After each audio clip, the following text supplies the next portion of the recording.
Hey everybody, welcome to the Evangelist Nick Garrett channel, Truth First Christianity in a Post-Christian Country.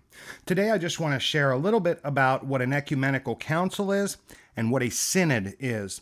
The reason this video is now, you're probably seeing headlines in the news about something coming out of Rome, the Vatican, called the Amazon Synod. We also talk about them a lot in our church history videos.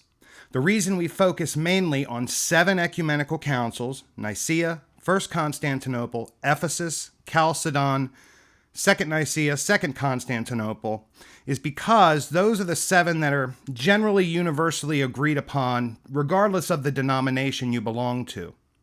And regardless of the denomination you belong to, you should follow councils and synods, because even though the Roman Catholic Church, or the Eastern Orthodox Church, or Persian Orthodox, or Oriental Orthodox, or Ethiopian, or Coptic, or American, eventually, their decisions and changes do come and face all other denominations, whether it's to reject them or eventually accept them.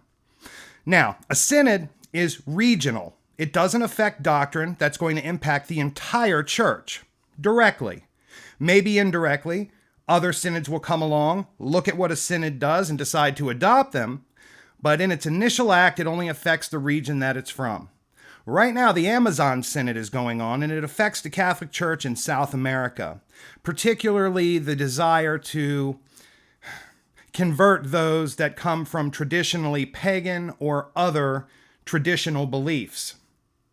Many are concerned because the talk around the Synod deals with what's called liberation theology, and it's tied to Marxism and communism. It comes from a book that was written by a priest that was excommunicated until recently when Pope Francis reinstated him. This might be the first time in history that a book from what is technically a heretic guides the decisions that the church will make. And it makes sense that the Vatican would take this position. More than just the Catholic Church, like Islam, Catholicism is theopolitical, right? The Vatican is a nation state. Therefore, they also politically and economically interact with the other countries around the world. You don't see things like that in Protestant denominations. You'll see councils, regional conferences. Sometimes they impact doctrine. For example, the Southern Baptist Conference in recent years has been questioning the critical race theory and their theology, and they've been making decisions and adapting and reacting to that. Now, a synod, like I said, is regional, and it impacts administration and sometimes regional doctrine. An ecumenical council is church-wide, worldwide, and it impacts doctrine. So the various synods can deal with something like the beliefs and traditions of the Amazon and sensitivity to them, or we could look at the early 1980s example from Pope John Paul II, the Synod on the Family. Pope Francis recently had one also. And out of these councils will come a writing of some kind, a papal exhortation or changes or reaffirmations of what's in the catechism. Church history is a broad subject because we're looking at 2,000 years of interaction, denomination, writing, history, actions, and reactions. But understanding the synods and councils are good because it gives you something of a linear timeline to look at to understand what was happening in what region at a given time. They generally provide, you can go on the internet and look up a synod or a council and learn about the basics of it and what it had to do with and who the characters were. You can also look up what are called the canons and anathemas. These are the bottom line, what we decided we're going to do going forward.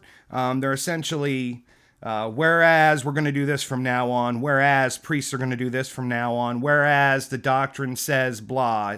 And the councils that are universally agreed upon, the 7 I named earlier, generally have a creed that comes out of them. The Nicene Creed, the Chalcedonian Creed.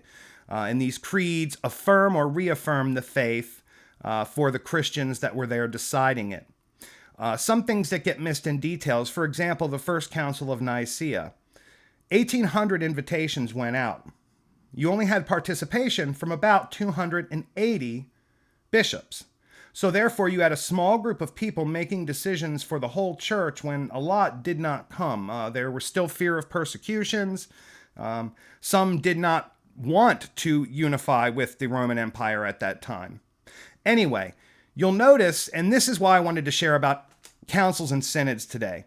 The reason it's important for anyone who wants to be a student of church history to pay attention to these. Every day the media comes out with stories. They might report a big dramatic headline just on what was debated and discussed today, and at the end of the council, this will be nothing, right? The session will go for days and days and weeks and sometimes years, sometimes multiple sessions of the same council. And what was debated today won't matter because it's not in the end of the line. But in our time, in the 24-hour news cycle, in the 140-character Twitter feed, we're going to see shock and awe, right, in the headlines. And that's important to note because humans are the same, whether we're talking about us now or us in the 4th century. The technology has changed, so it should allow us to scrutinize in a healthy way when we read about historic councils in the church, right? We should know that there were many sessions going on. Maybe what we've highlighted today is just one part of the council that wasn't as important as the ending, particularly with things like the First Council of Nicaea. We end up with a lot of conflict because of movies like Dan Brown's Da Vinci Code. I say movies because I'm sure more people saw the movie than read the book, but there were some fictions that he came up with and picked up from the past. And unfortunately now culturally in the West, some of these are universal beliefs and they're just not true.